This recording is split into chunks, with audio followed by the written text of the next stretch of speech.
Good morning to you all. This is the 5th web seminar organized by the DBGO project, and I'm very happy to welcome you all. We have quite a big attendance for today, and I see that a lot of people are jumping in already in these few minutes. So let me just quickly go with you through the program of this morning. And explain a little bit on what we are going to do in the next 1.5 hours. Just for a quick introduction from myself, I'll be moderating the session. I'm Hoffmann. I'm the director of the European Biogas Association, and I'm very happy to have some great speakers here to get you through this web seminar. Just let me first explain a little bit about the DBGO project itself.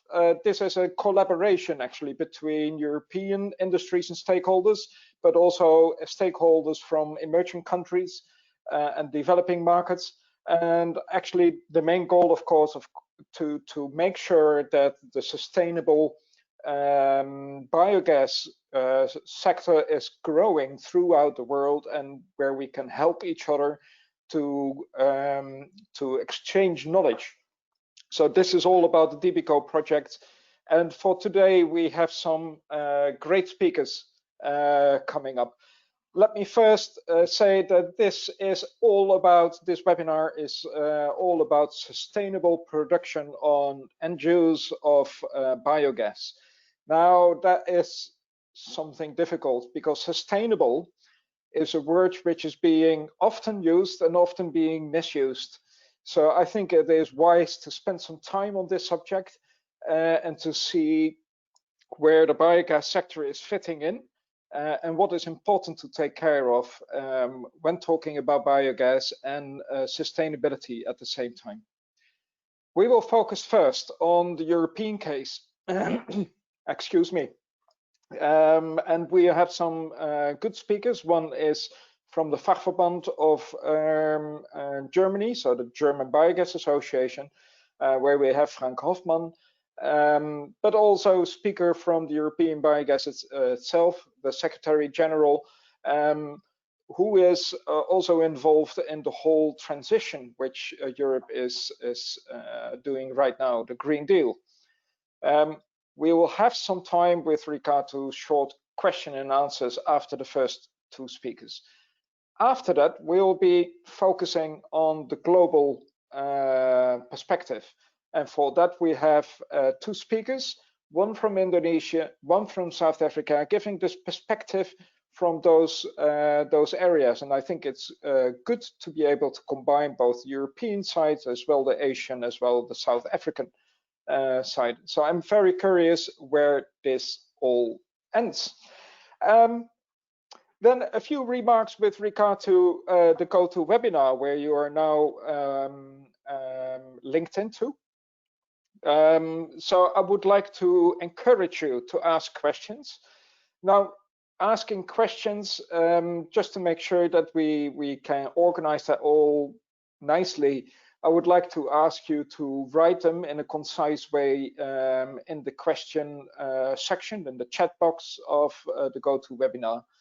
And then we will collect those questions, and I will ask them to, where I can, of course, if there are many, which I hope I will select a few, and I will ask the presenters to elaborate on those.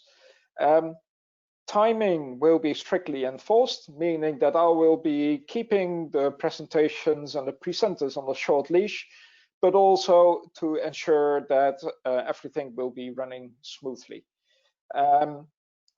Data will be only collected, of course, for the purpose of this webinar, and we will not distribute to that, but it's important to mention that. And the presentation, the recordings will be later available on the website. So, having said all that, I'm very happy to announce actually the first speaker, which is Frank Hoffmann. He is from the German Biogas Association, and Frank has been busy for 22 years already within the biogas sector. He has a wealth of experience, an engineer at heart, but also a consultant on the biogas side. I think he has a lot to tell, especially on the sustainability part. So, Frank, I would like to give you the floor. We are even 5 minutes earlier, so there we are. I can give you some little bit more time, and maybe we have time for 1 or 2 questions after your presentation. The floor is yours, Frank.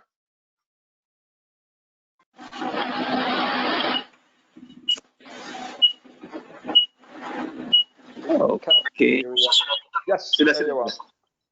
Oke. Oke, baik Pak. Ya, terima kasih. Terima kasih Pak. Ya.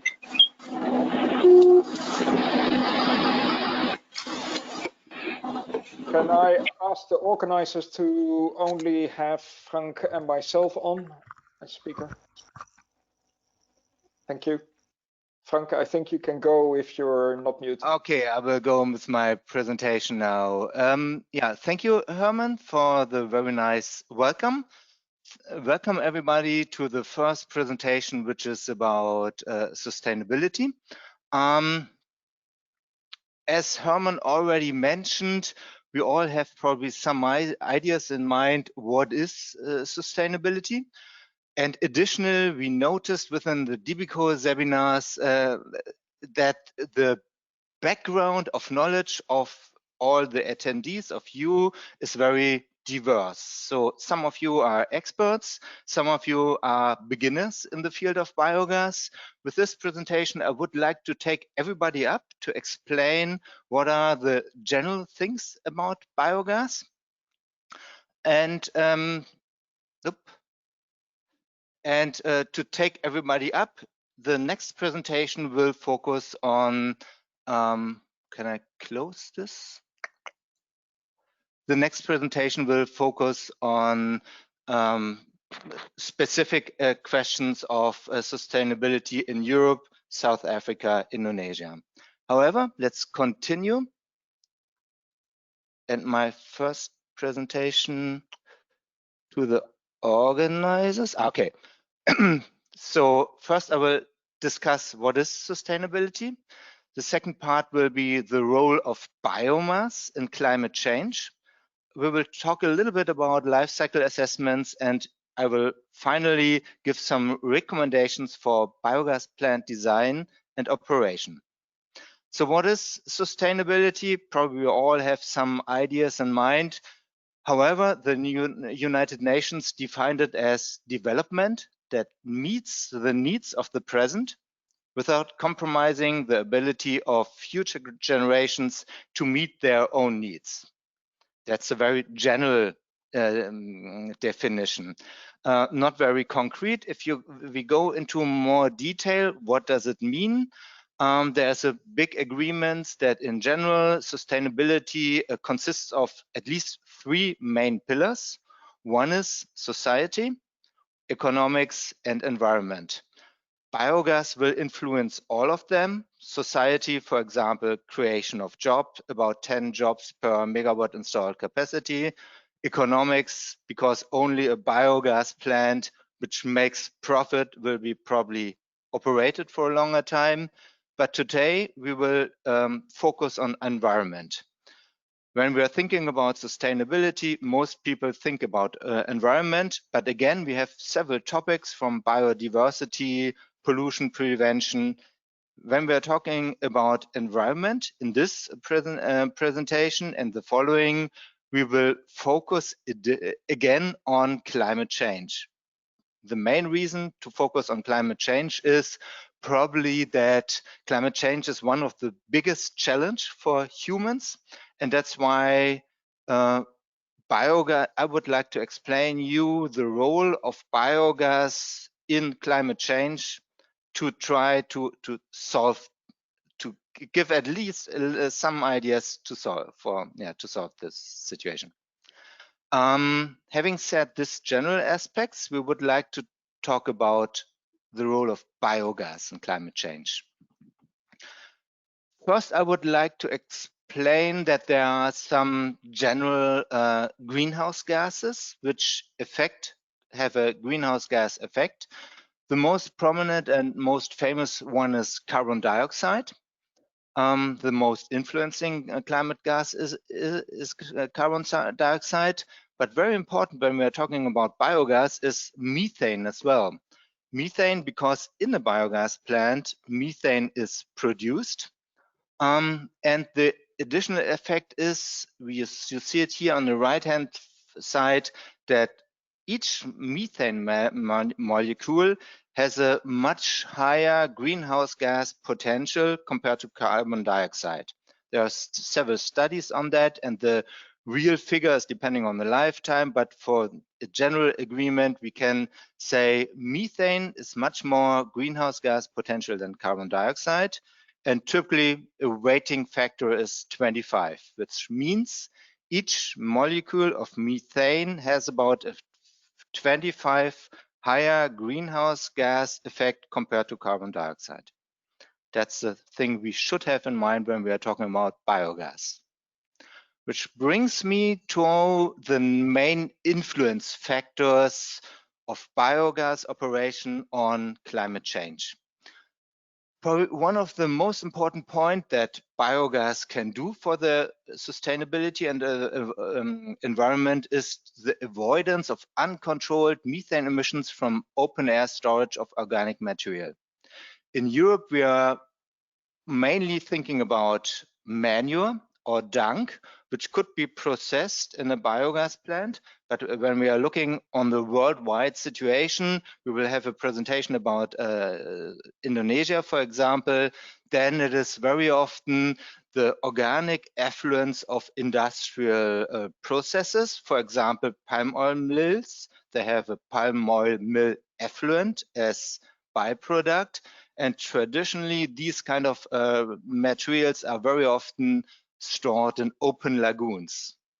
If you now imagine that the open lagoon has only on the surface, only some centimeters contact with oxygen, but the main part of the lagoon is completely free of oxygen, maybe 5 or 10 centimeters is only oxygen, the rest is free of oxygen, there will be degradation of the organic material, digestion, which means the whole lagoon is nearly a complete biogas plant.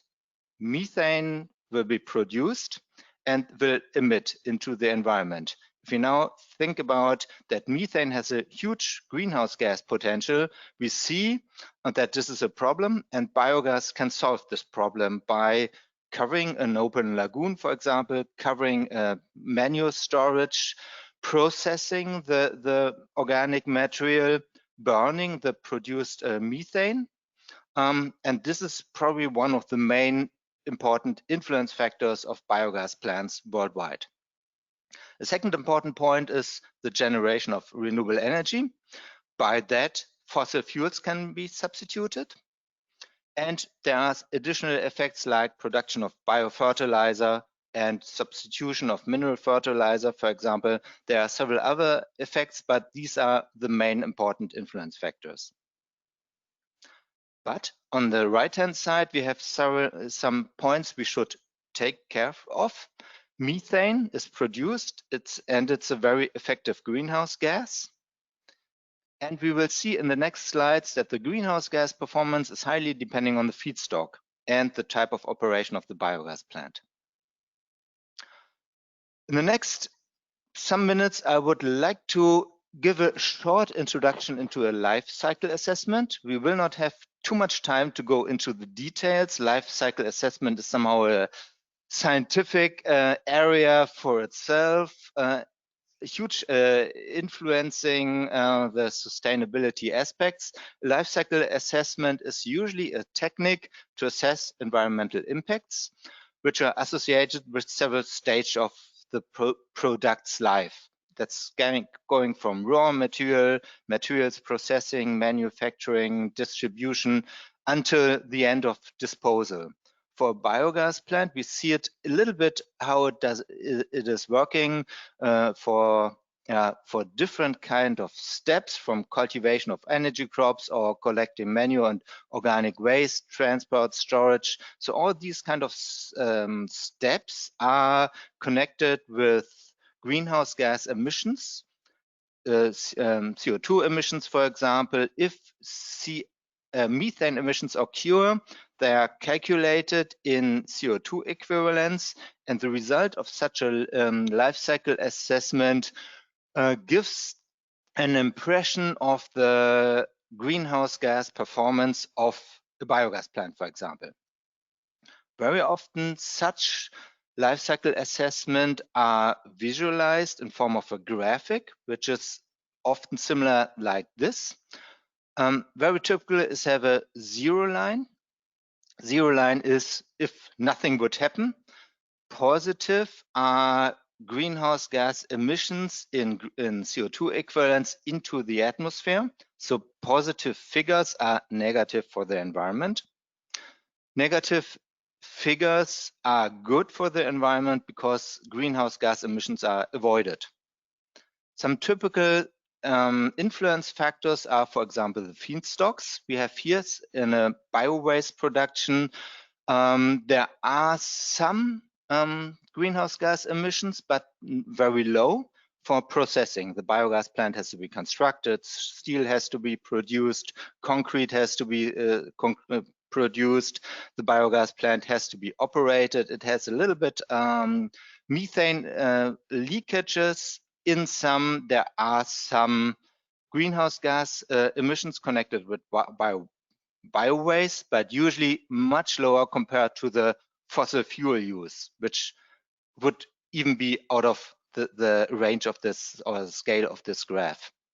When we're talking about manure, we can calculate a credit because the avoidance of the methane emissions from the open storage, we can calculate a credit, a negative figure in the greenhouse gas balance, which makes the balance, which is in the blue column, negative, which is positive for the environment. One last example is maize silage on the right-hand side, or that's standing for energy crops. There we have additional to the processing in orange, the blue column, which is the cultivation. So we see from this graph, depending on the feedstocks, the life cycle assessment of a biogas plant is very different. Additional points, but I will make this very short, is to calculate from the greenhouse gas balance from the gas, the end use. In this case, it's power generation. So from the greenhouse gas balance from the gas, we can make the next steps to power calculation and then compare it with the fossil fuel comparator. Usually, all biogas plants, even with energy crops, with bio-waste, and especially with manure, are much better compared to the fossil fuel comparator, which is a typical mix of greenhouse gas emissions for the electricity in your country, which is very country specific. And many results show that typically biogas plants are much better than this fossil calculator. Susanna will focus on the comparison probably of biogas performance with the fossil fuel comparator later. So I will not go into the details, but I would like to show you one additional effect, and that's there have been several studies about which are the main sources for methane leakages. We know now that methane is a very sensitive gas, or a gas where we should look at, and a biogas plant should be as gas tight as possible. But where are the main sources for leakages? And that's the storage tank. So there's a huge difference between the closed storage tanks, which means after the main digester tank, there's a storage tank. If it's covered gas tight and the gas which is produced there is used in the CHP or boiler, then the greenhouse gas performance is much better compared to an open storage. An open storage will produce methane emissions, and the methane emissions are problematic for the environment. So that's one important influence factor as well that we all should have in mind. And I will close my presentation with some recommendations for biogas plant design and operation. Many things are already mentioned, but this is somehow a summary. Low emission biogas plant operation can be done if the feedstock is chosen well. The best feedstock for the sustainability aspect is originally stored organic material. In Europe, it's very often manure. On the other hand, it could be very country specific. Indonesia, palm oil mill effluents, for example, industrial processes.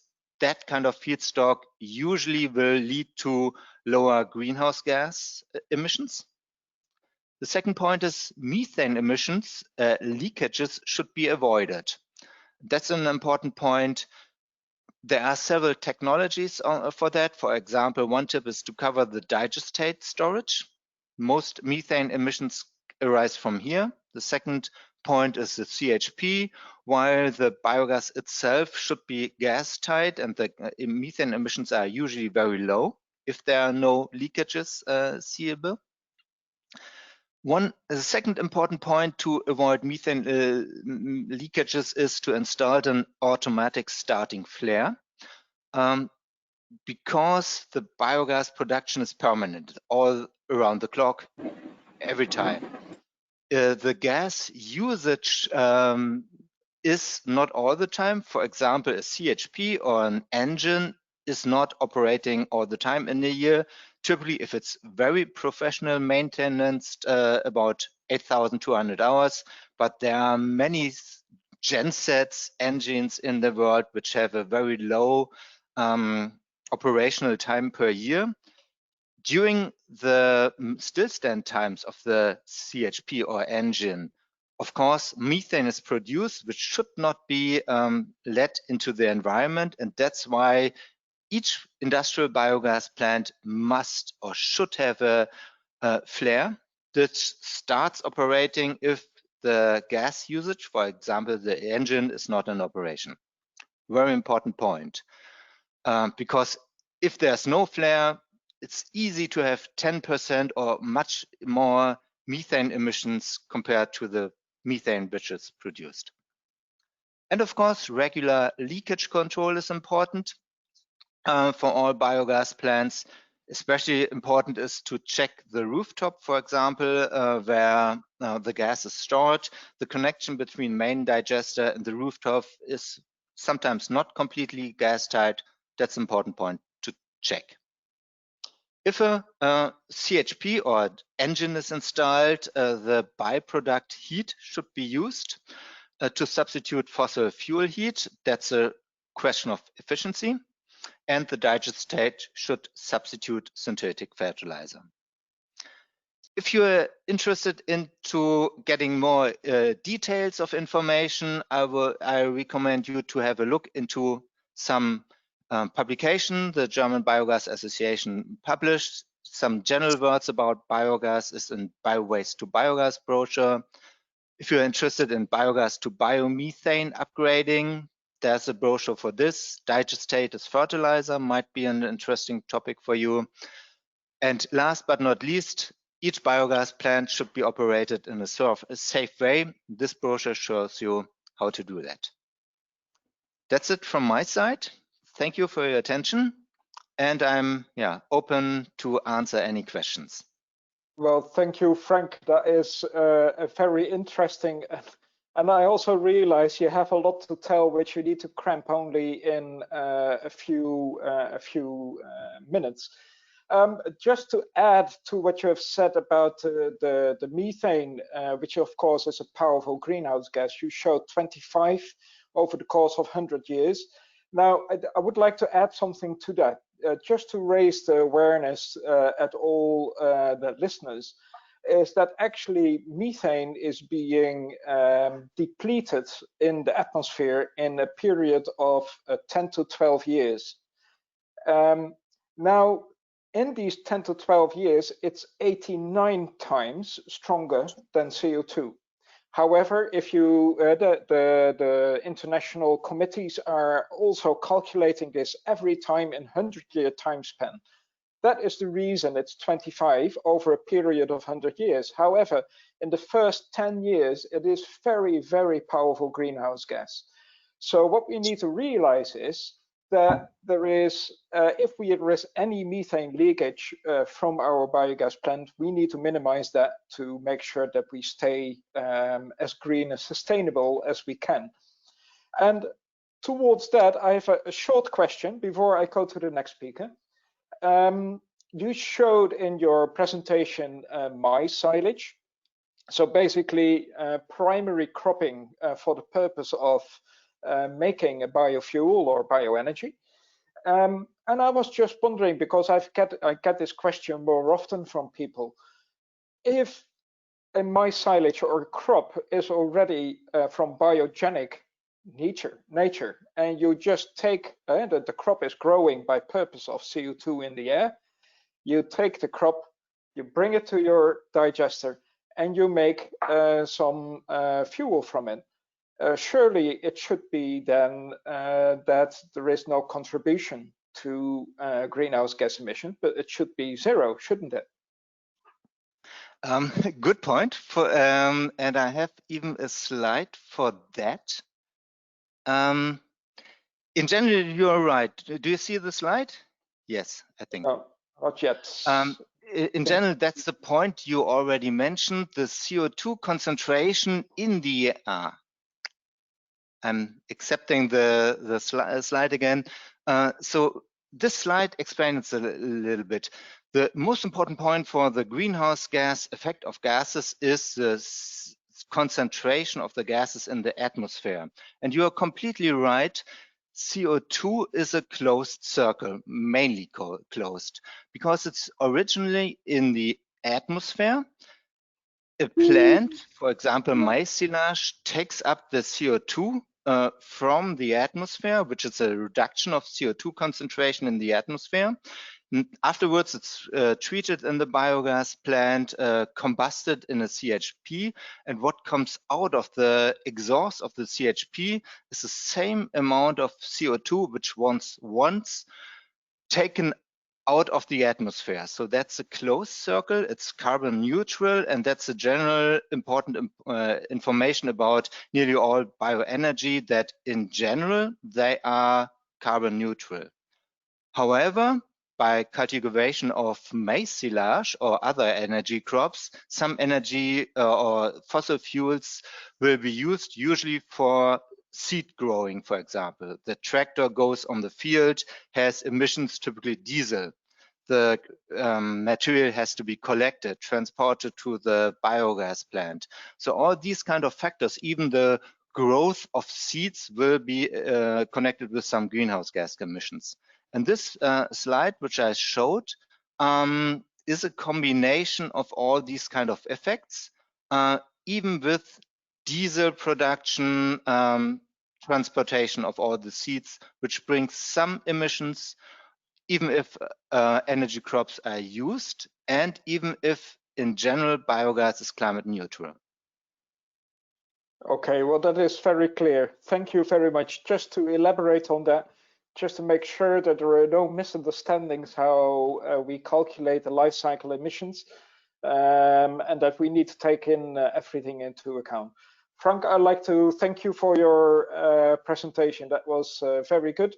And I'd like to go to the next presenter.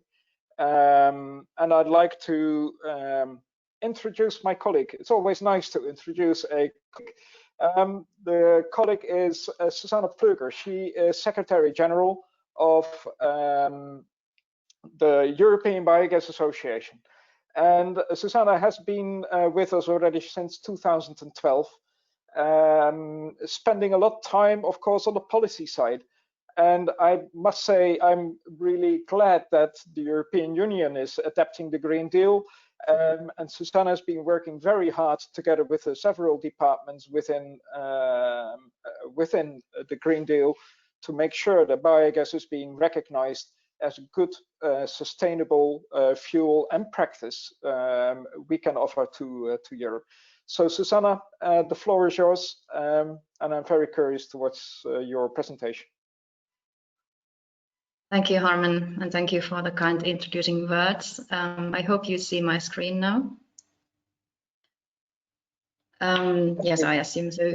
Yeah, thank you. Yeah, so I'm also now just building on the very great technical presentation that Frank just gave to you. So I will address this topic from a very political point of view, as I'm not any engineer background, but working, as Harman said, mostly on our policy work.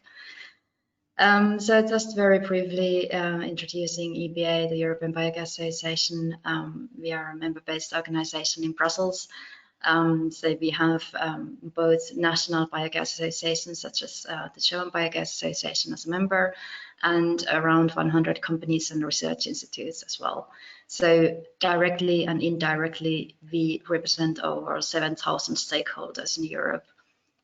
And at the moment in Europe, we have around 70,000 jobs around anaerobic digestion, and the potential to grow by 2050 is very big. So we could have 200,000, 270,000, 275,000 direct jobs around anaerobic digestion by 2050 in Europe. Just a bit of a background. This is the biogas production over the past few years in Europe. Sorry, I just need to move that so that I see my own screens. Yeah, so this is from our statistical report about biogas production in Europe until the end of 2018. And you see here the number of biogas plants, which was more than 18,000 at the end of 2018, and installed electric capacity. So you see that the number of biogas plants is still growing in Europe, actually all over Europe. So this is a very positive sign, but even more positive is how biomethane production is increasing in Europe. So when you upgrade biogas to the quality of natural gas, and you can use it then in all the same end uses. So for example, as a transport fuel or as a heating fuel or wherever in the industry and so on. So there is lots of interest in Europe on the biomethane production. And you must see all this in the context, the political context, how Europe is actually making the transition to become more sustainable and using more renewable energy and reducing, of course, greenhouse gas emissions savings. So already 13 years ago, the European Commission put forward targets for smart, sustainable and inclusive growth. So these were the so-called 2020 targets to cut the greenhouse gas emissions by 20% when compared to the levels in 1990. And to have at least 20% of renewable energy in the final energy consumption in the EU, and also improving energy efficiency by 20%. And then a couple of years ago, the Commission started to build on the new framework, 2030 framework, and at the moment, following the flagship initiative of the current European Commission, so the European Green Deal, the targets are again under review. So originally, a couple of years ago, the Commission proposed to reduce the greenhouse gas emissions by 40% by 2030. But now, in order to really reach carbon neutrality by 2050, they reviewed the target again and increased it to 55% reduction by 2030. And now they are reviewing also the other targets, so the renewable energy target and the energy efficiency target that were proposed a couple of years ago to be 32% renewable energy share in the energy consumption and 32.5% improvement in energy efficiency. But yes, this is the main project of the European Commission, so to be the first climate neutral continent in the world, and this latest in 2050. There are, of course, now, following the COVID crisis, there are some challenges on the way, but they still stick to the objective of being climate neutral and see there are that also this increase of renewable energy efficiency and reduction of greenhouse gas emissions. This will also improve the economic situation in Europe, bringing, for example, lots of sustainable jobs to the continent. And they see this now, the European Green Deal and emission savings, more as an overview of all sectors. So all sectors need to contribute to the common target of carbon neutrality by 2050. So also the European institutions try to work less in silos, which is a very good thing, as biogas is having impact on different sectors, from agriculture to mobility, waste management, and so on. So this European Green Deal is more seeing the synergies between the different sectors. So this is just an overview what was presented by the Vice President of the European Commission, Mr. Timmermans, a couple of years ago. And as you see, many of these topics, these flagships under the European Green Deal do also have a relation to biogas. So, for example, sustainable transport, transition to a circular economy, and also the transformation of agriculture and rural areas to become more sustainable and more in line with the climate neutrality. And what is the contribution of biogas? Indeed, we need to see that it's not only about energy production, it is also bringing lots of other positive externalities, for example, to the state and in the form of jobs and reduced emissions, of course, and also in the whole system approach. You must see that when you use, for example, biomethane to replace natural gas, you don't have many extra costs on the infrastructure side. So you can use the same gas grid, you can use the same vehicles, you can use the same boilers, and so on. And also then, of course, for biowaste, in the biowaste sector and for the farmers, there are lots of positive externalities, like, for example, the reduced use of mineral fertilizers when you use digestate as a biofertilizer, replacing mineral fertilizers, and also improving the soil health, for example. This is one of good examples of sustainable bioenergy production on farms. This is the example of Italy. So in Italy, with the nice climate, you can grow many different crops. And in addition to the principal crop that you then use for food or feed production, you can also grow double crops, different sorts of double crops at the same time, and producing energy and food at the same time in a very resource efficient way. So you don't reduce food production while producing also energy and biofertilizer. And then you can use it for either to upgrade it to the biomethane and use it to replace natural gas, or use it in the CHPs and for electricity production. And then when coming to the energy side, we have in Europe made good progress in the electricity side to reach increasing share of renewable energy in the electricity side, but the gas side is still very fossil. The natural gas is still very much dominating the gas market, and therefore we also see that there is increasing political interest in biomethane, a very sustainable gas to replace natural gas.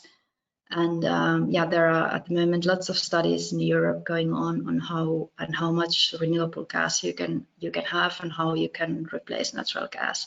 So this is a graph from our study, Gas for Climate study. EBA is part of this consortium. That is a group of European gas TSOs and national associations, like the Italian Association and then the European Association. And there you see that we could indeed have only renewable and decarbonized gases in the European gas mix in 2050. So when you compare to the current situation of around 30 terawatt hours of biomethane produced in Europe, Of course, this is a huge amount, 1,170 terawatt hours by 2050. But at the same time, it is realistic and it is only using sustainable feedstock. So only taking, when talking, for example, about crops, taking only these secondary crops into account. And then there is also, of course, then the second the second leg of renewable gas, or hydrogen, that will also need to be scaled up in Europe. And already by 2030, if we have good policy framework in place, we could have 370 terawatt hours of biomethane in the European market. And the main uses will be those end users will be there where electrification is difficult. So particularly, for example, heavy transport, heavy duty transport, and maritime transport, and then probably also industry, but to a certain extent also it will be used in the power production and in order to make it more flexible and in the buildings. So my conclusions is that it is important to adopt a whole system approach. So to understand all the benefits that biogas brings along, it's not only about energy, but it also improves circularity and reduces emissions, particularly those famous methane emissions in agriculture. So all in all, the scope of sustainability discussions should be kept broader. It's not only about carbon emissions reduction, but it also should include other environmental, economic, social, and public health benefits, such as, for example, better air quality. Air quality is an issue in many cities around the world. Resource efficiency, waste recycling, and reduced resource depletion. So, and yeah, bioeconomy is not only about renewable energy, but it should also offer solutions for healthy and secure ecosystems for people, as well as animal and plant species. And we are very convinced, and we feel that also the European institutions are convinced that biogas will play a key role in helping Europe's transition to a clean energy system and reaching carbon neutrality by 2050. But it's not only biogas, it's really a flexible fuel, so it's not only a European topic, it can be produced all over the world, bringing same sort of benefits to the societies. So thank you very much. That was now my part, and I'm happy to take some questions. Thank you. Susanna, many thanks for your presentation. And great to see that Europe is making strides, of course, within the whole European Green Deal. And biogas, and of course, we were convinced already, but is making a central role within this whole Green Deal. And we have a lot of work to do. If we want to do 55% reduction by 2030, there is some work to do in Europe. So thank you for your efforts in that, but also your presentation, of course, with regard to this. And it's nice to just spend a few more minutes with regard to some questions which have been coming in. And I would like to, well, actually ask both of you. One of the questions is what is the prime focus we should be focusing on when moving towards a world where there is a renewable energy, and where does biogas fits in? So looking at this, it's asked, does biogas, do we need to focus on anything specific with regard to biogas to make sure that it's being recognized as a prime source of fuel?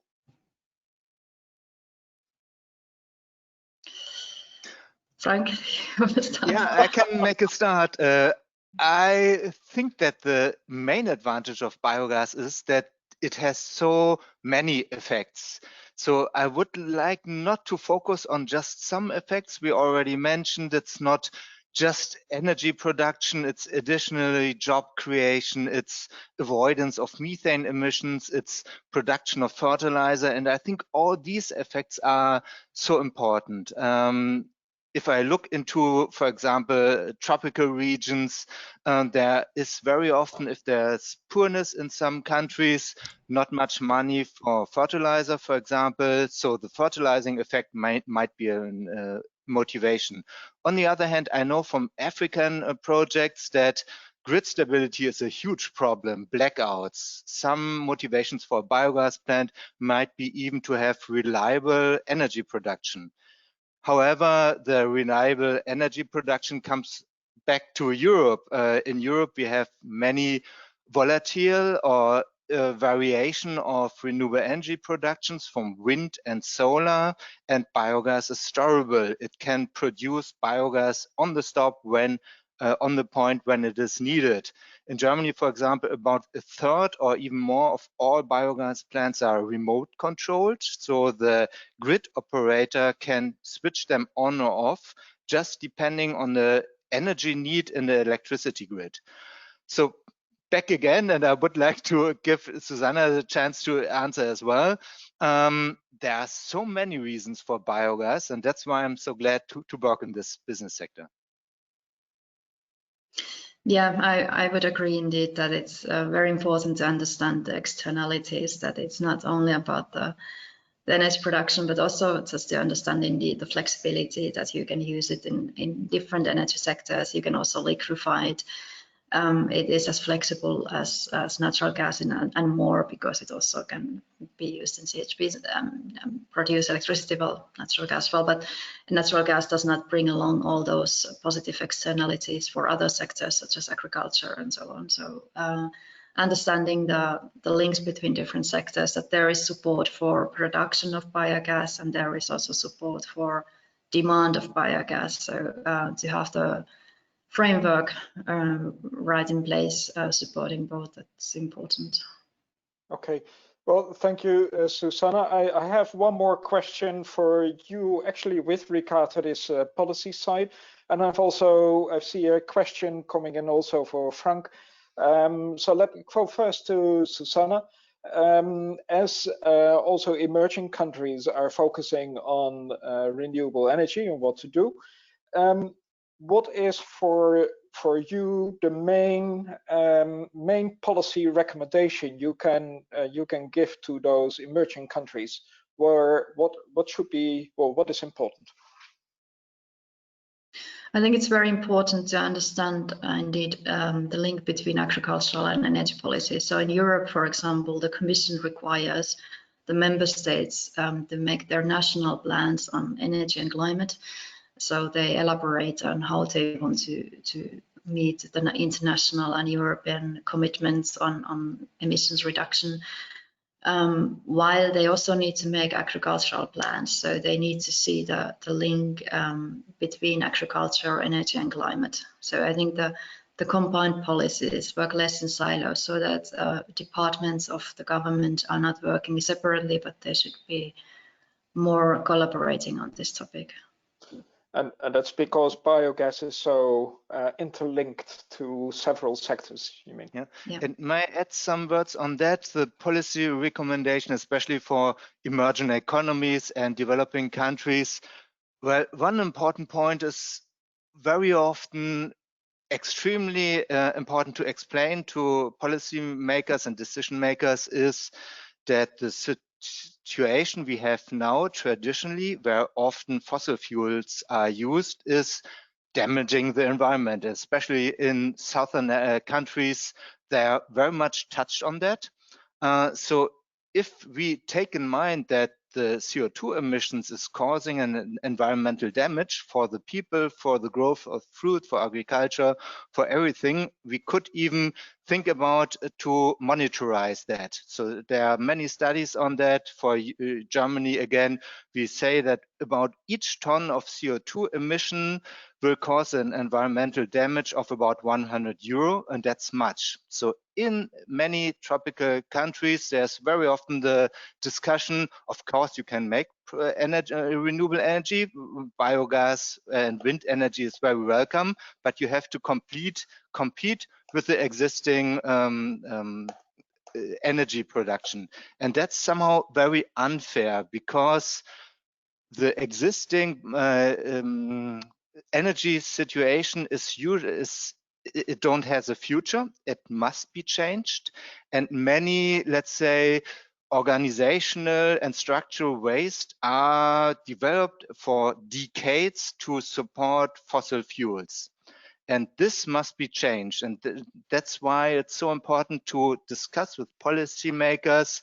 You cannot just expect that biogas, for example, is cheaper than electricity from coal power plant, because that's an unfair comparison. We must make the comparison fair, avoid the substitution or subventions for fossil fuels, and again support renewable energies to make a fair comparison. Okay, yeah, that is very important, and I thank you for stressing that. And I can just also contribute that it is difficult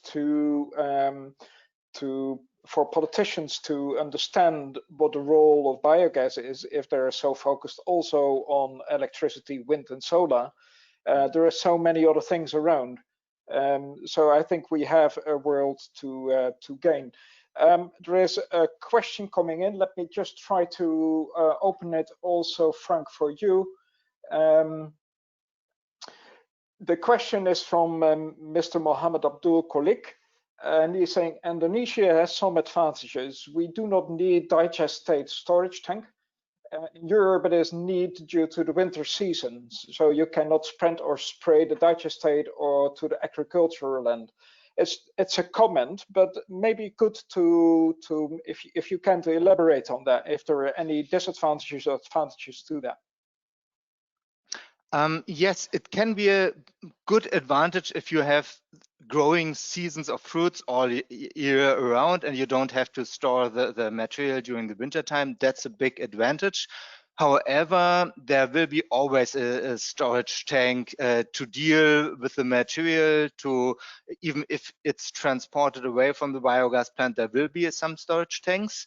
Of course, he's right that the advantages of Indonesia or tropical regions is that the storage tank can be much smaller, and the main advantage is that the methane emissions are smaller as well. However, there are growing seasons, and it's important to have in mind if the storage tank is bigger, we should have in mind a storage tank is a biogas plant itself. Okay. Thanks for elaborating on that, and I think indeed the storage tank needs to be there, be it smaller indeed for these regions, and also make sure that the storage tank is well covered to make sure there is no methane emissions there. I think it's time to wrap up. Yes, Frank, sorry, I see that you want to add something. Yeah, I wonder if it has to be covered because as I already tried to explain, in traditional usage of open lagoons, for example, the biogas plant will be an advantage anyhow, even if the after storage tank is not covered.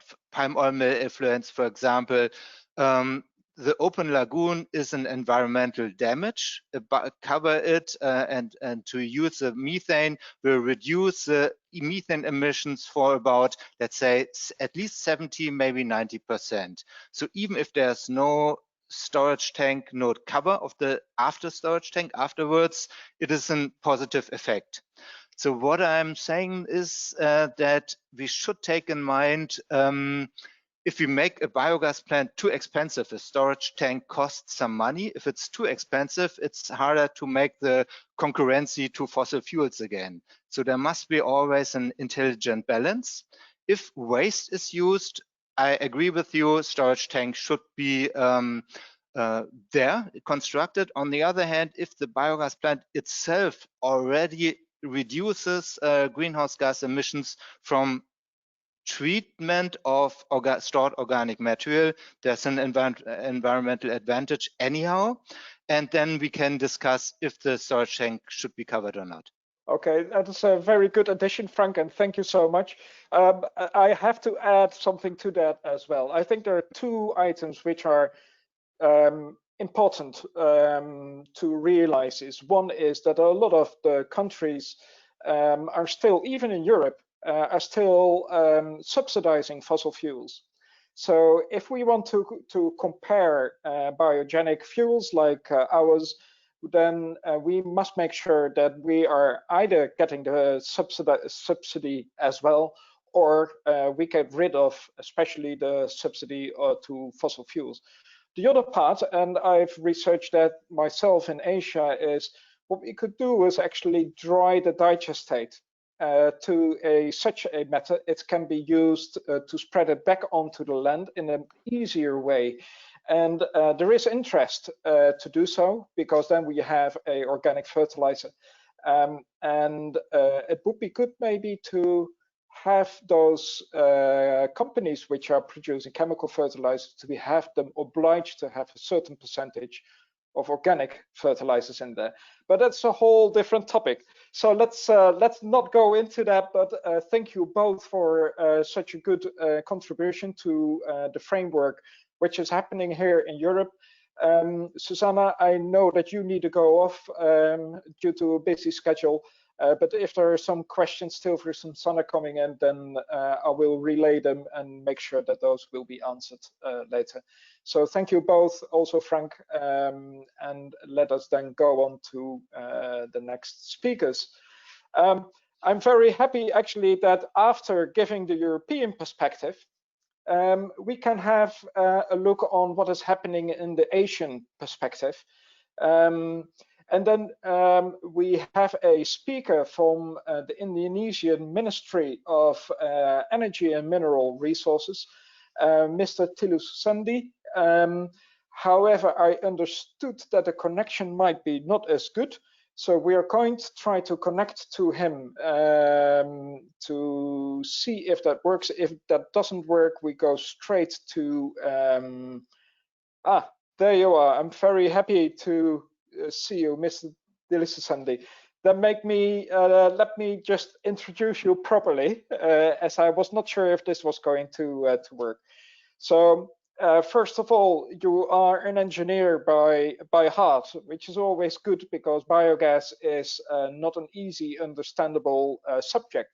But more that, of course, you are active in the ministry, looking towards the planning and the public policy with regard to bioenergy.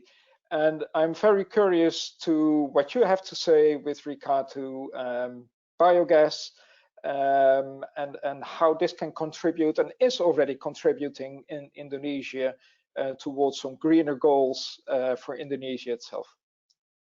So hopefully all goes right. We see your screen. It is not full on presentation mode yet. So if you can hear us, then let's have a try.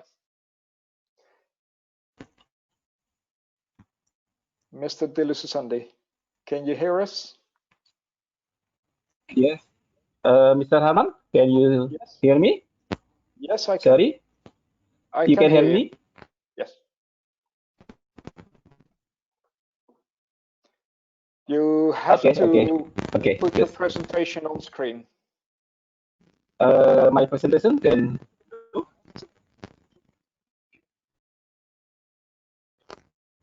No, I have problem with my computer. Can the computing share my screen? Okay, I'm going to do the following, Mr. Dilisasandi, because I believe that the connection is still too bad to present.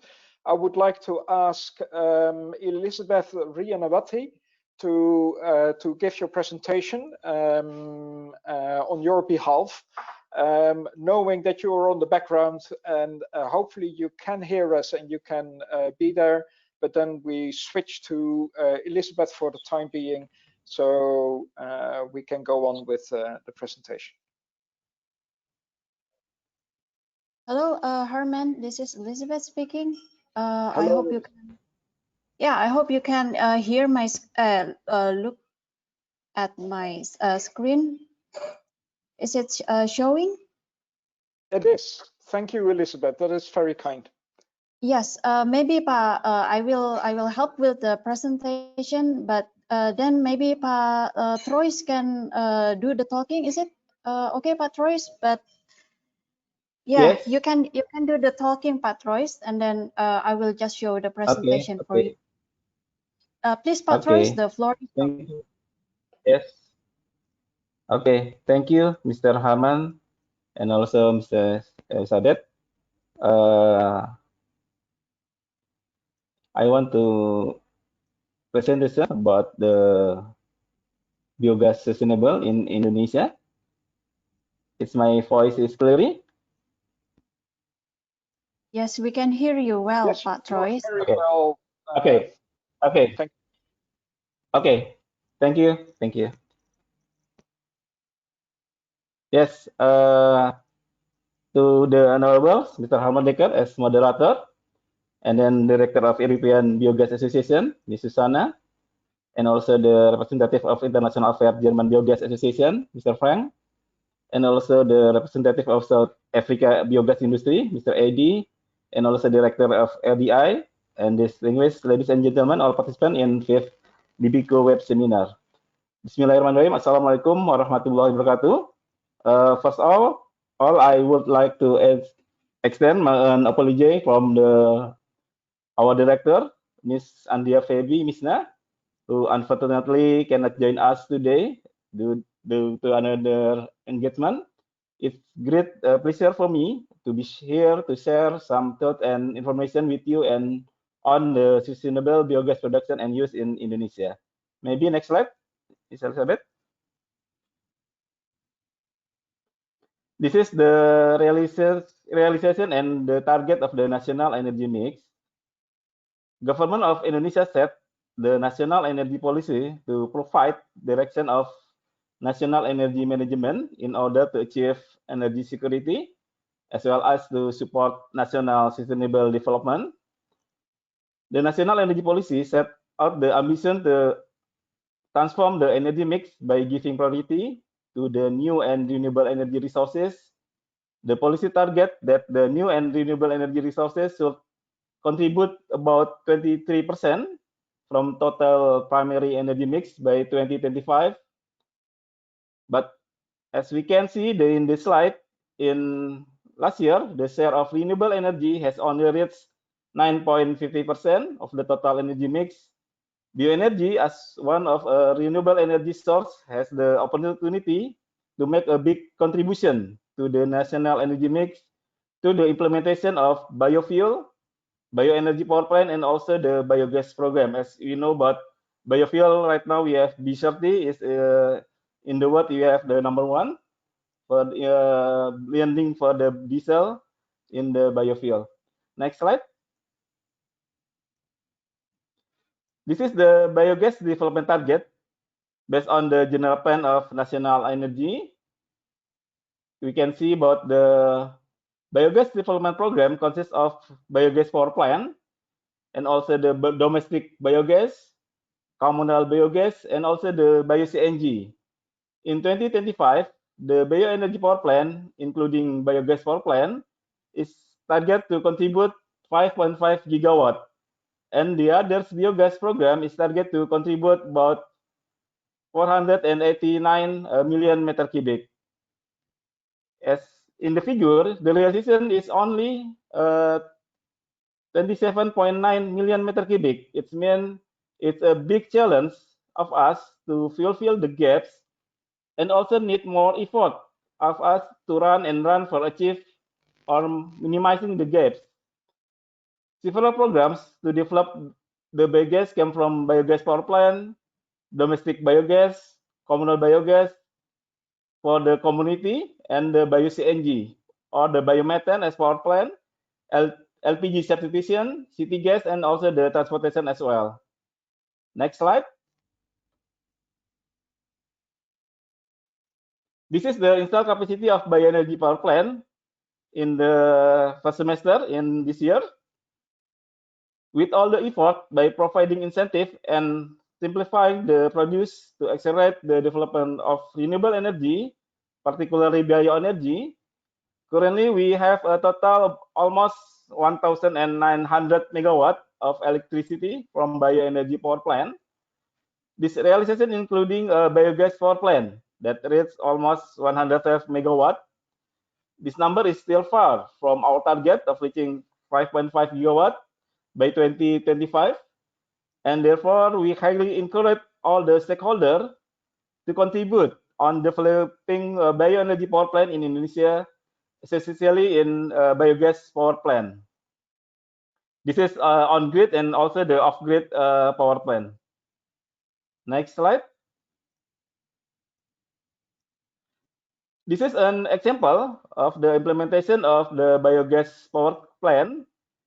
It's the figure and example. The one of the first one on-grid biogas power plant constructed by PT Austindo Nusantara Jaya. The other is Pomi Biogas Power Plant owned by PT PN 5 in the Riau province that produce almost the capacity almost about 1 megawatt.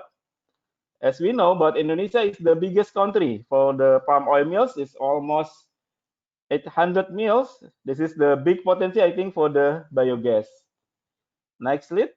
Next slide. Sorry.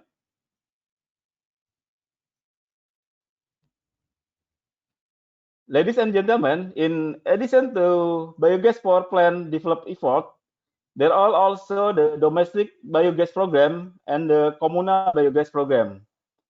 Up to October 2020, there are almost 48,000 units of the domestic biogas, which produce almost about 28 million metacubic per year. The funding comes from the government budget, donor, special allocation fund, other ministry or institutional, and also the private sector. And also, our ministry has built about 38 unit communal biogas in Islamic boarding school in almost 10 provinces in all Indonesia. Communal biogas process human waste into biogas as a substitute for the LPG and the lighting purpose. This is the biogas utilization from Indonesia.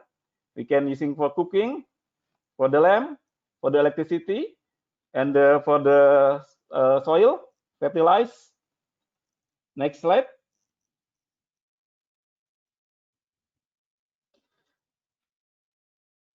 As you can see in this slide, Indonesia is the biggest archipelago in the world. We have more than 13,000 islands, and we have almost 34 provinces. This is the distribution of the domestic biogas program in Indonesia. The program has reached almost 31 provinces, spread in all the Indonesian region. Next slide.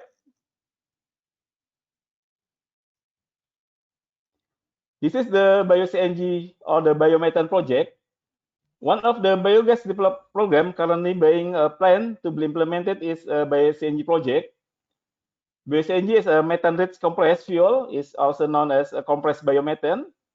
Bio-CNG is produced from pure biogas containing more than 95% methane at the pressure of 20 and 25 megapascal. Bio-CNG is similar to the regular CNG in terms of its fuel properties, economy, engine performance, and emission.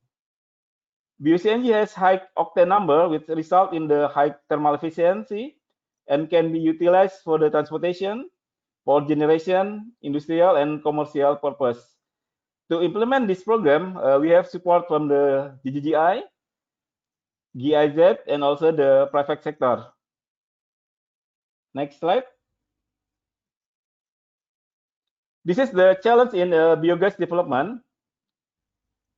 Despite the government policy effort, Indonesia biogas sector remains small. Several challenges are slowing down or even blocking the deployment of the biogas in Indonesia. Among others, one is for the industrial scale of or economic scale project require a substantial initial capital. And the second about an integrated study is needed for commercial scale for the bio-CNG development, which cover market assessment, sustainability of feedstock, regulatory framework, including the incentive. And next, about the grant or subsidy scheme is considered counterproductive for the development of semi-commercial scale biogas program carried out by NGO. And then about lack of funding and incentive, the biogas installation costs are still considered high, especially for the rural communities. And then lack of the coordination among ministerial agency and synergy between programs. Besides, most programs have not been optimally integrated with other productive activities. And then the use of the biogas installation is considered less practical when compared to the LPG. Next slide. To achieve the target of general plan for the national energy or RUEN from biogas sector, we set a strategic plan based on the project to the most feasible pathway. One of the biggest challenges of the biogas development is the lack of coordination among related stakeholders. So we will strive to improve coordination and cooperation with relative stakeholders to attract investment, and also the synchronized biogas program, develop biogas program which integrated with other productive activities, and create new business opportunity. We will also provide training, technical guidance, joint study, and integrated study to accelerate biogas development in Indonesia. Next slide. Distinguished ladies and gentlemen, we have reached the end of my presentation. I would like to thank you all again for giving me this opportunity to describe about sustainable biogas production and use in Indonesia.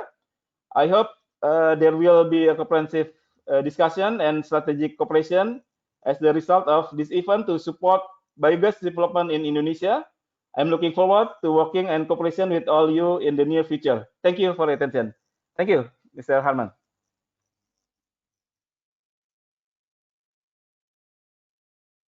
Mr. De Lissasande, many thanks for your presentation. I really appreciate that you are doing this such short notice as well.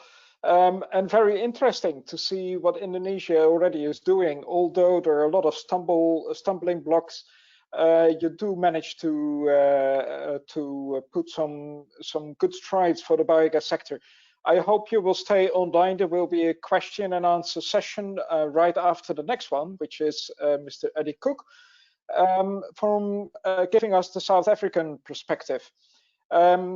So Eddie has been also an engineer, by the way, so many engineers around, but active within the LPG sector for more than 20 years.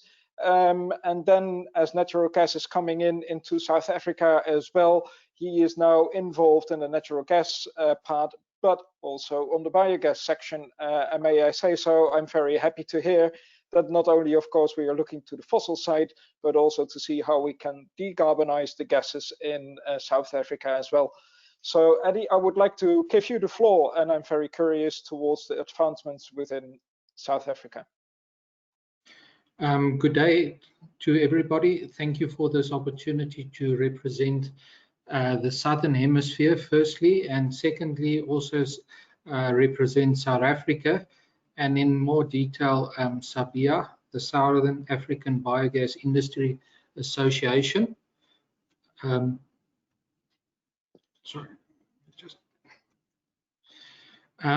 This association was formed in 2013 based on the needs of what we could see of a biogas industry, and we needed to form an association to develop the biogas industry going forward. So I want to just give you some background information more about our association first before I give you information about the biogas industry in South Africa itself.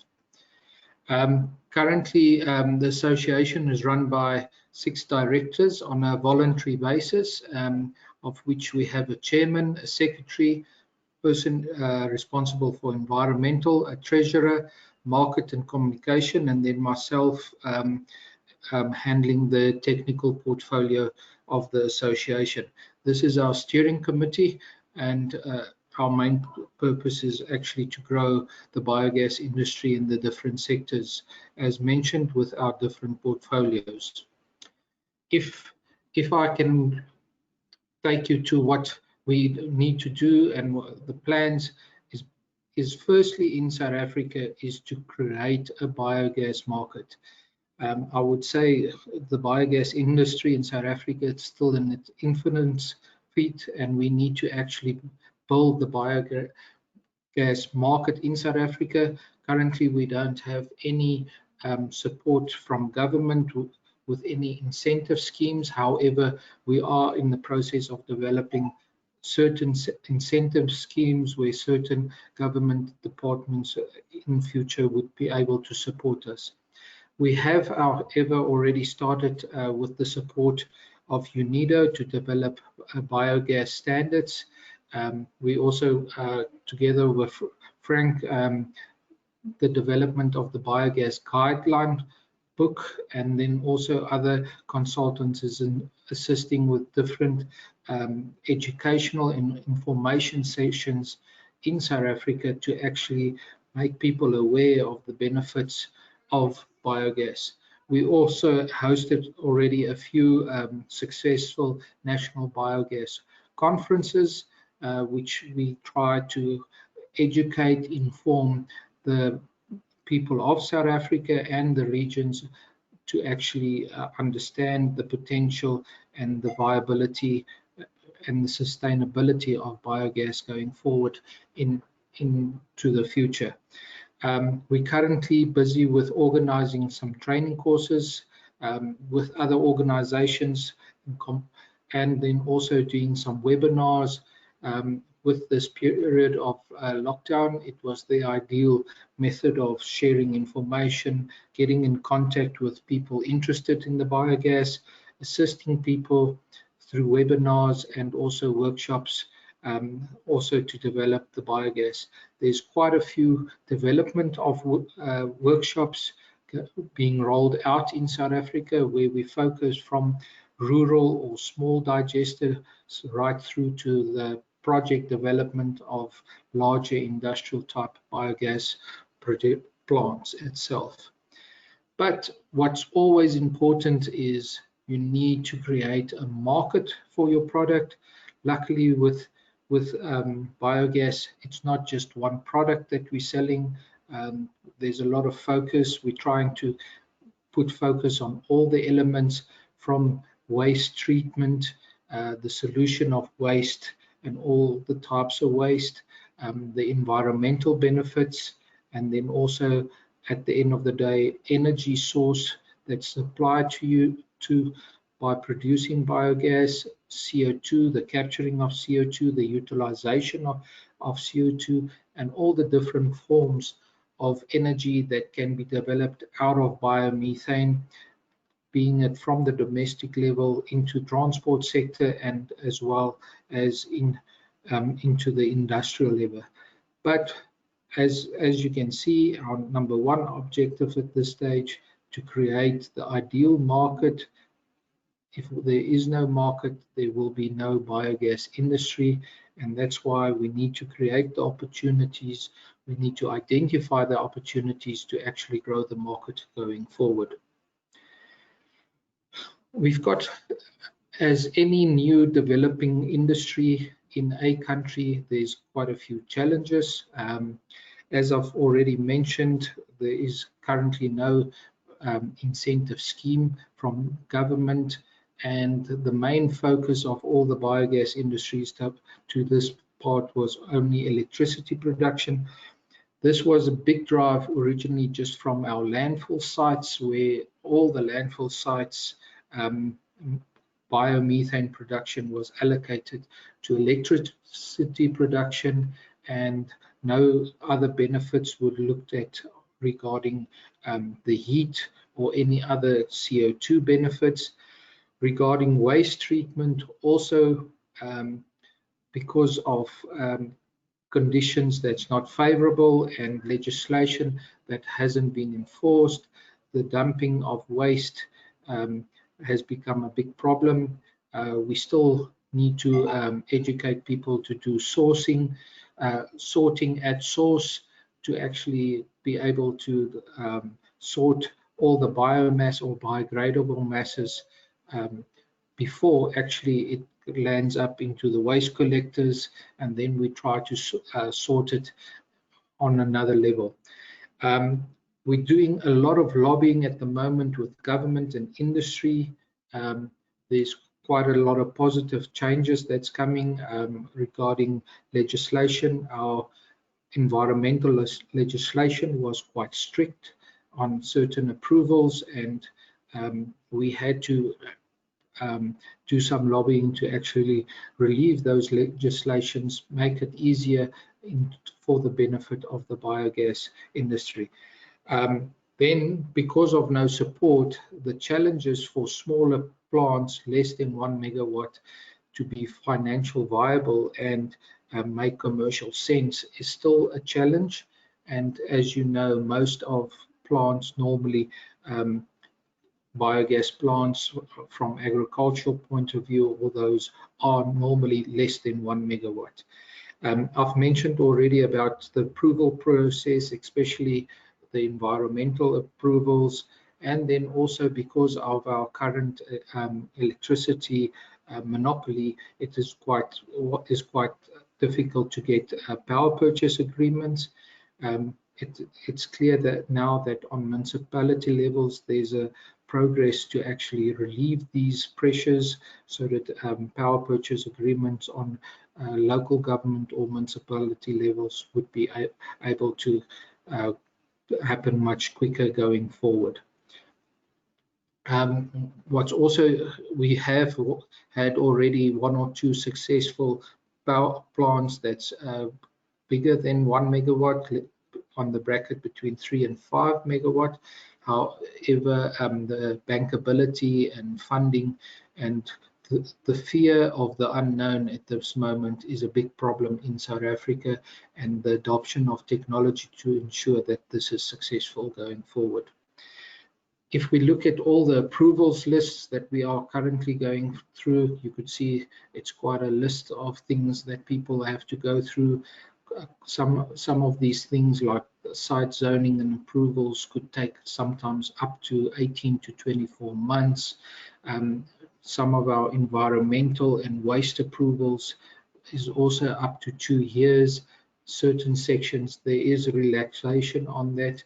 However, the process is very long before we actually produce any biogas, and a lot of biomass gets lost before there's actually opportunity to produce biomethane out of that, due to the time that it takes doing this. Here's a picture of one of our most successful industrial sites, where they've achieved supplying up to 4 megawatts of electricity to a OEM producing motor vehicles in our country, and actually wheeling electricity on the grid itself. But if you look at all the approvals that they had to go through, from environmental, agricultural, heritage, water approvals, we've got the Gas Act, safety standards, of which a lot of them had to be adopted and made to work because there was no specific safety standards in place. We've got an energy regulator to comply with, and also building regulations. So this is some of the barriers at the moment for getting industrial size biogas plants getting up into the market as quickly as possible. However, we must be positive and look at all the achievements. We've developed a national biogas platform where we have working teams looking at different sectors, concentrating from standards, environmental lobbying, right through to microdigestion, right through rural development, operational training, all of those. We've also created the Biogas Info Hub funded by the GIZ, which is part of our website. As I mentioned, our conferences, we've got a lot of support for the last 2 years from UNIDO in the development of the industry, and this is starting to pay off fruits at the moment.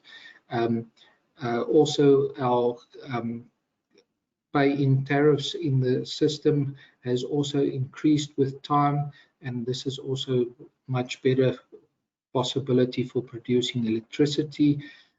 We've also joined up with international associations and partnerships in the biogas industry to actually assist us in growing the market in South Africa itself. We've got a lot of positive entrepreneurs that are very eager to actually grow the industry and making sure that the biogas industry stays alive and keeps on growing, because only with good positive examples we can build this industry forward out of lessons learned out of this entrepreneurs that is willing to take the risk and build biogas plants in our country. One of our biggest projects at the moment is the payment for environmental services, also PES. I think this process is getting a lot of momentum now, and pretty soon we'll have the benefits of a process where we would have some subsidies, grants, or certain payments related to the biogas industry itself. If I need to look at what the plant stages, current status is of plant sizes and what's happening, most of the plants ranges anything from 12.5 kilowatt to 55.5 megawatt. That's quite a big range. The majority uses the biogas for combined heat and power plants as an electricity source. However, we know that there's much more benefit also for upgrading the gas and using it as a fuel, or transporting the fuel from stranded sources to where it could actually be more beneficial. Sure. The focus of replacement of any fossil fuels in heating processes, especially internal solutions for industry, is also happening quite good at this moment. And then also here we've got quite a few numbers which you can look at the benefits of biogas to our sector at the moment. This is quite a lot of information, but just to prove to what the benefit is, especially at the bottom, the total CO2 avoided through anaerobic digestion of 135,000 tons per year at the moment in the African scenario. And if we need to look at it in a bigger perspective from a foreign investment and industry investment point of view, that figure is quite considerably. So I hope this was quite informative, and I'm open for any questions in our discussion. Thank you very much for this opportunity. Thank you, Eddie, for sharing this in the Southern African perspective. I do have, and there's some questions coming in, so I see that Troy is there as well, so many thanks for joining for the question and answer session. There are a few questions coming in, and I would like to start, Troy, with you. Could you maybe elaborate what the main cause was between the gap between the plan and the realization of the biogas installations in Indonesia? I think you need to unmute yourself. Oh, this one. Okay. Yes. It's clear? Yes. Okay. Okay. Thank you, Mr. Rahman, for the question about the main cause of the gap between in the plan and the realization. I think about because as you know, planning in almost 7 years ago, and right now the different assumption when plan and realize right now is the gap will be happen, like economic growth, electricity demand, and also as we know about the pandemic COVID right now. This is my answer for the first question, Mr. Herman. Okay, many thanks. Yes. What I actually a question from me, because I saw that you were showing and I have to look upon what I wrote down here. You want to increase the biofuels to 2 to 3% by 2025. Yes. I also see 489 billion cubic meters of biomethane by 2025. Yes. So how many plants do you think this will encompass? So how many biogas or biomethane plants will be needed to reach that number by 2025? And my figure, that is not a biogas power plant, Mr. Hoffmann. That is a biogas for the using for the cooking.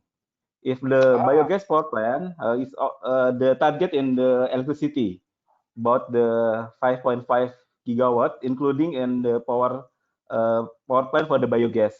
Also the other biomass power plant. Okay. Not only the electricity. Yes, this is my. All right. Okay. Include some more. Yes, exactly. All right. Okay. Many thanks. Then Okay. going also to Eddie, because your presentation shows that on one hand there is a growing understanding, I would say, with for biogas within South Africa, but there is still a light year to go to have it really easily implemented everywhere. I was just thinking there are a lot of industries as well, and large international operating industries within South Africa. And I was just wondering, would they be interested to use their own, for example, wastewater to supply their own production with green energy? Yes, definitely there is, as I mentioned, there is a few internal solutions where some of the industries with their own waste start producing either some electricity and also capture the heat out of the process, or alternatively just use the energy to actually drive some of the boilers of a thermoprocessing application, and then at the same time reduce the cost of any waste that they sent out of the plant where they needed to normally pay dumping fees. They're actually reducing it. And then on water treatment plants, definitely this is becoming very popular with certain industries where they actually start using any dissolved solids or mass in the water, produce their own biogas, and at the same time treat the water. And some of them are even treating the water to such a point where they can actually recycle the water back into their production plant. Okay, well, those are great sustainable examples, of course, which can drive the industry and help the industry further. So, and also a question was, is there an extensive gas network within South Africa, so where the biogas plants can feed in? Unfortunately, the pipe network in South Africa is very limited to actually only 3 provinces, as we only import our natural gas from Mozambique. So there's 3 provinces, Mpumalanga, Gauteng, and the KwaZulu-Natal provinces that actually have pipe networks. And then the pipe network to residential is very limited. So only those 3 provinces have pipe networks to mainly industry. So all the other provinces are sort of isolated and actually need to make use of mini grids, or alternatively upgraded to biomethane and actually transport the gas when need to be used. And that's maybe one of the reasons why in-house solutions for biogas is actually at this moment the most popular solution in South Africa. Okay, many thanks for your answer. I have one last question, which is for Troy. The question was, how about a long plan for biomethane or bio-CNG? Will that work in Indonesia? And can it be used as vehicle fuel or as substitution for LPG or grid injection? Yes, Mr. Hoffmann, as in my presentation about the bio-CNG, government want to push the biogas to the biomethane, because we know that biomethane is so many positive from the biogas. We want to minimal, but the 10% of the biogas using convert to the biomethane, Mr. Hoffmann, and we want to use for the substitution for the LPG, and also the used for the vehicle fuel, I think. That is my answer, Mr. Hoffmann. All right. Okay. Thank you. So there is thought behind it. I know also that in the car industry, it's quite difficult to compete with other fuels. Yes. But maybe for off-grid solutions, so where the palm oil industry has to import the diesels, which is very expensive, it could be a solution to retrofit cars as well. And I see a very last question coming in for Eddie, so I'm just reading it out. Excuse me, what are the current challenges preventing the increased usage of biogas as a fuel for renewable fuel energy source within South Africa? I'm going to try and sum it up very quickly. Africa in its whole, and also South Africa, is not used to any, or people don't grow up in a gas environment using gas. So there's a cultural of fear of gas, firstly.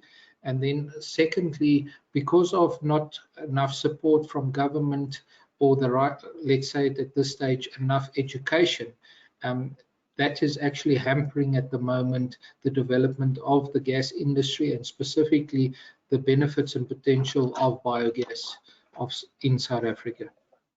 Okay, that is good. Thank you for answering. And I see more questions are coming in. We do not have, unfortunately, time to answer them all. So we'll collect them if there are more questions, and we'll send them to the presenters if you're okay with them for you to answer. I noted one important thing is that as we are convinced, but biogas is very sustainable and is actually at the heart of sustainable energy and supply, and also soil restoration within the world. That is a big word within the world, but we can play also a big role. And the sustainability of biogas is high, and we need to get that message across. So it's good that we keep talking to each other, and that we are trying to feed each other with best practices and with help as is being done within the DBGO project. So I'd like to thank you for your attendance, but I would like to, and I see it's already on screen, highlight a few new web seminars coming up. And the first one is after the Christmas break on 7th of January, focused on biomethane for vehicles and energy. We touched upon that already today, and also with regard to waste treatment. The others you can read as well. I would like to ask you also, or to point out that the European Biogas Association will publish shortly something, a leaflet, a white paper on bioenergy, as it is being seen as a very good fuel for heavy-duty vehicles as well as for maritime section. But having said all that, we are out of time. So I'd like to thank you for your attendance. Also, it's good to have seen so many people registered for this conference, close to 100, which is excellent. And I look forward to speaking to you, to continue the discussions outside this webinar, and to see you all back on the 7th of January. Have a good day ahead, or a good night when you're in Asia. Bye-bye.